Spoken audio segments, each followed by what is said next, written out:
Alors que le jour se lève sur la place Tiananmen de Pékin en ce jeudi 4 juin 2009, ils sont nombreux à se souvenir silencieusement des événements qui se sont passés ici même, le 4 juin 1989. Dans les premières heures de ce jour fatidique, l'armée a soudainement ouvert le feu sur une manifestation étudiante en faveur de la démocratie, une de ces manifestations qui s'étendaient depuis plusieurs semaines dans tout le pays.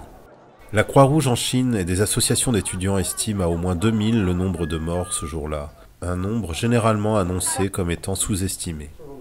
Chi Ziyong était un employé âgé de 33 ans lorsqu'il a rejoint les manifestations de Pékin. Il a dû être amputé d'une jambe. 20 ans plus tard, il suit un traitement pour la tension et le diabète qu'il associe à la perte de sa jambe. Cette balle que j'ai reçue m'a fait comprendre la valeur de la vie, je comprends mieux dans quelle sorte de pays je suis et comment mon gouvernement m'a traité. Dans les 20 dernières années, j'ai ressenti et expérimenté les épreuves. De nombreuses victimes des balles ce jour-là ont eu moins de chance. Le fils de Zhang Xiaoning a été tué par arme à feu. Wang Nan était un jeune homme joyeux de 19 ans lorsqu'il a laissé un mot dans la nuit du 3 au 4 juin pour prévenir qu'il allait rejoindre ses amis sur la place. Zhang a fondé l'association des mères de Tiananmen avec une autre femme, Ding Zilin, dont le fils de 17 ans a également été tué cette nuit-là. L'association essaye de recenser les morts de Tiananmen pour renverser le verdict annonçant que le mouvement étudiant avait été un complot contre-révolutionnaire. Au cours de ces 20 dernières années, mon point de vue n'a pas du tout changé sur le mouvement de Tiananmen, le soulèvement étudiant du 4 juin. Les étudiants se battaient contre la corruption et le contrôle absolu du parti. Les 20 dernières années ont prouvé qu'ils avaient entièrement raison. La plupart des meneurs ont pu fuir la Chine continentale après l'événement, poursuivant leur vie à l'étranger.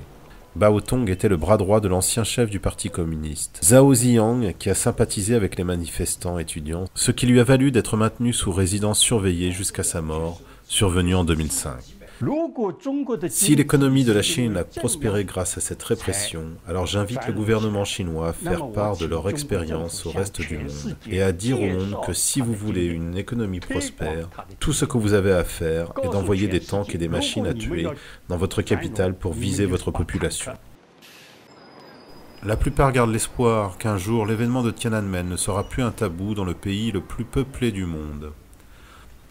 En effet, 20 ans après que des reportages du massacre aient choqué le monde, les voix de Tiananmen ne sont toujours pas les bienvenues dans leur propre pays.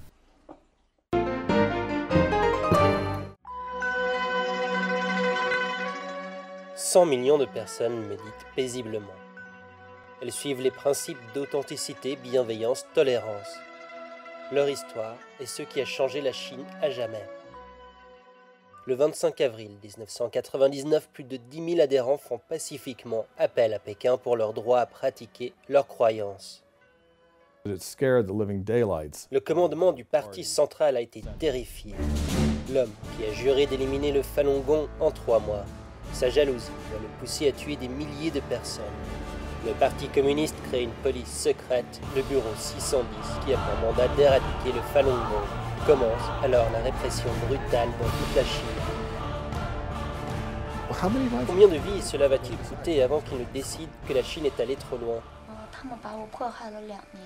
Durant une décennie, la persécution fait rage. Pendant une décennie, les pratiquants de Falun Gong endurent.